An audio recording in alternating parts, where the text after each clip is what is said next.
দর্শক, ঢাকা বিশ্ববিদ্যালয় ক্যাম্পাসে রয়েছেন সহকর্মী সাদ আহমেদ, সরাসরি যোগ দিচ্ছেন তিনি।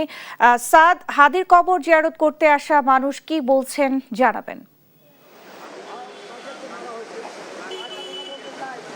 আমি এই মুহূর্তে রয়েছি বিদ্রোহী কবি কাজী নজরুল ইসলামের সমাধিসৌধের সামনে, এবং আপনারা যেমনটি জানেন যে এখানেই কিন্তু সমাহিত করা হয়েছে ইনকিলাব মঞ্চের মুখপাত্র শরীফ ওসমান হাদিকে। এবং সন্ধ্যা গড়িয়ে রাত নামলেও এখনও কিন্তু সর্বস্তরের মানুষ কিন্তু এখানে আসছেন এবং তারা কিন্তু কবর জিয়ারত করছেন এবং হাদিকে কিন্তু অশ্রুসিক্ত চোখে অনেকেই কিন্তু এখনও স্মরণ করছেন। আমরা কিন্তু এমন চিত্রই এখানে আসার পর দেখতে পেয়েছি। সন্ধ্যার পরেই কিন্তু আমরা এখানে অবস্থান করছি এবং এখানে আমরা দেখছি যে কেউ পরিবার নিয়ে, কেউ শিশু সন্তান নিয়ে কিন্তু এখানে আসছেন এবং কবর জিয়ারত করে নিজেদের মতো করে চলে যাচ্ছেন। আপনারা যেমনটি জানেন যে গেল শনিবার বিকেল 4টার দিকে কিন্তু এই বিদ্রোহী কবি কাজী নজরুল ইসলামের সমাধিসৌধের পাশেই ইনকিলাব মঞ্চের মুখপাত্র শহীদ শরীফ ওসমান হাদিকে কিন্তু সমাহিত করা হয়। এর আগে কিন্তু মানিক মে এভিনিউতে 2টার দিকে কিন্তু তার জানাজা অনুষ্ঠিত হয় এবং সেখানে প্রধান উপদেষ্টা প্রফেসর ডক্টর মোহাম্মদ ইউনূস সহ বিভিন্ন রাজনৈতিক দলের শীর্ষস্থানীয় নেতারা কিন্তু উপস্থিত ছিলেন।